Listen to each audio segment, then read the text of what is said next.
Very good morning to all of you, my dear students of class 10th. In the last video, we read the separate descriptions of how the democracy is accountable, responsive, and that of the legitimate form of government. And in this video, we will discuss about the economic growth and the development. हम इस video में ये देखेंगे कि democracy जो है क्या उसके कारण किसी भी देश का जो डेवलपमेंट है या इकोनॉमिक ग्रोथ है वो किस तरह से जुड़ा हुआ होता है। क्या इकोनॉमिक फेलियर के लिए जो डेमोक्रेटिक फॉर्म ऑफ गवर्नमेंट है क्या वो रिस्पॉन्सिबल है, और अगर नहीं है तो अदर कौन से फैक्टर्स हैं जिन पर economic growth and development of a country depends, किस पर डिपेंड करता है। तो इसको कंपैरिजन के भाव से पढ़ना है कि non democratic form of government है और डेमोक्रेटिक फॉर्म ऑफ गवर्नमेंट है, इन दोनों ही फॉर्म ऑफ गवर्नमेंट में what the differences in the economic growth we see that we have to discuss. Okay students, so if we consider all democracies and all dictatorship for the 50 years between 1950 and 2000, अगर हम 1950 से लेकर 2000 ईस्वी तक यानी last 50 years के बारे में डिस्क्रिप्शन को देखें तो देखने को क्या मिलता है कि dictatorships have slight greater rate of economic growth. जो डिक्टेटरशिप्स वाले कंट्रीज़ हैं उनका इकोनॉमिक ग्रोथ थोड़ा सा क्या है, ऊपर है। तो इकोनॉमिक ग्रोथ थोड़ा सा ऊपर होने के पीछे कारण तो आप स्पष्ट जान सकते हो कि वहाँ पर उनका विरोध करना मुश्किल भरा काम होता है डिक्टेटरशिप में, और डिसीजंस काफ़ी क्विक लिए जाते हैं। जबकि भारत में या अन्य देशों में जहाँ डेमोक्रेसी है वहाँ पर डिसीजंस इतने आसान नहीं होते हैं। तो ऐसा खैर देखा गया है, but economic development depends on several factors also. जाहिर सी बात है कि इकोनॉमिक ग्रोथ जो है वो केवल वहाँ के गवर्नमेंट पर डिपेंड नहीं करता है। तो ये मान लेना कि किसी भी देश की गवर्नमेंट ही वहाँ के इकोनॉमिक कंडीशन के लिए जिम्मेदार है, रिस्पॉन्सिबल है, इट इज़ नॉट ट्रू।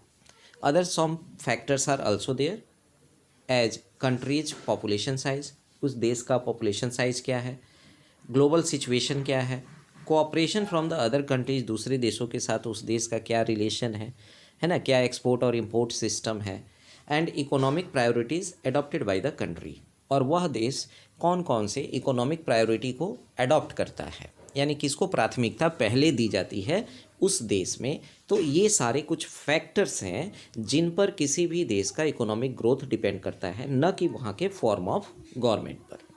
क्योंकि अभी तक तो यही है कि the differences in the rates of economic development between less developed countries and dictatorships and democracies is negligible. लेकिन अगर हम तीनों ही फॉर्म ऑफ गवर्नमेंट को देख लें, जैसे डेवलप्ड कंट्रीज़ को देख लेते हैं, डिक्टेटरशिप्स को देख लेते हैं और डेमोक्रेटिक कंट्रीज़ को देखते हैं, तो वहाँ पर जो रेट ऑफ इकोनॉमिक डेवलपमेंट है वो बिल्कुल ही नेग्लिजिबल है। यानी ये कहना कि किसी भी देश की गवर्नमेंट पर वहाँ का जो इकोनॉमिक ग्रोथ है वो डिपेंड करता है, ये बिल्कुल ही क्या है, गलत है।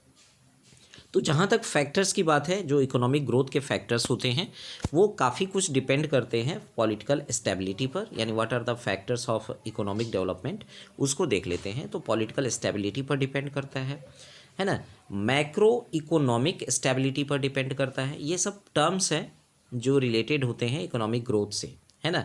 लेवल ऑफ इंफ्रास्ट्रक्चर, वहाँ पर इंफ्रास्ट्रक्चर कैसा है, यानी वहाँ पर डेवलपमेंट करने के साधन कितने हैं, या फिर अगर हम देखें तो फैक्ट्रियों का साइज़ क्या है।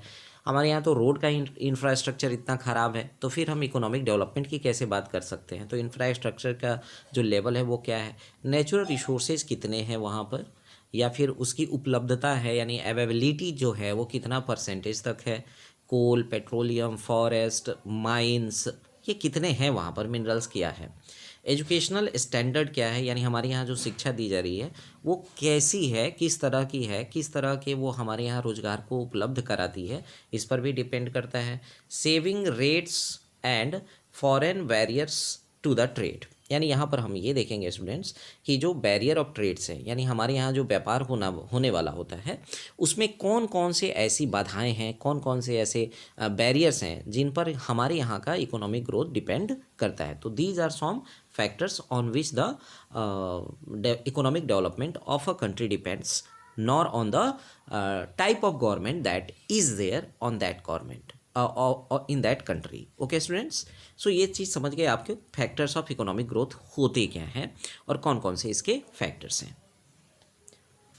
सो overall we can not say that democracy is the guarantee of economic development. तो जाहिर सी बात है, कुल मिलाकर हम ये तो ज़रूर कह सकते हैं कि डेमोक्रेसी जो है इस बात की गारंटी नहीं लेता कि वहाँ का जो भी इकोनॉमिक डेवलपमेंट होगा वह वहाँ की गवर्नमेंट के कारण होगा, क्योंकि अदर फैक्टर्स के बारे में भी आपने देख लिया, ये सब फैक्टर्स रिस्पॉन्सिबल होते हैं किसी भी देश के इकोनॉमिक जो डेवलपमेंट है उसके लिए।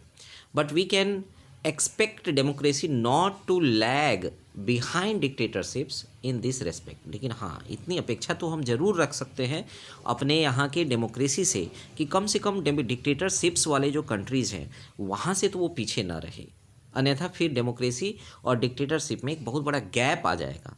तो डिक्टेटरशिप वाले जो कंट्रीज हैं वहाँ पर इकोनॉमिक ग्रोथ स्लाइटली जो बेटर है, हमारे यहाँ जो डेमोक्रेसी है उसको बहुत ज़्यादा पीछे नहीं रहना चाहिए, इतनी आशा हम करते हैं। That we expect from our democracy that not to be behind from the dictatorships. Okay, so when we find such significant difference in the rates of economic growth between countries under dictatorship and democracy, it is better to prefer democracy as its several other positive outcomes। तो जाहिर सी बात है कि भले ही ये economic growth की अगर बात करते हैं तो डिक्टेटरशिप और डेमोक्रेसी में जो स्लाइट डिफरेंस है, लेकिन अदर फैक्टर्स पर अगर हम जाते हैं, जैसे हमारे यहाँ जो अदर लेजिटिमेट अकाउंटेबल है ना, रिस्पॉन्सिव आंसरेबल फॉर्म ऑफ जो गवर्नमेंट है, ये अदर जो आउटकम्स है उसकी अपेक्षा हमारे यहाँ जो डेमोक्रेसी है that is better form of government than that of dictatorships. Okay students, so I hope that you have understood what the responsible factors are there of economic growth and development of the country.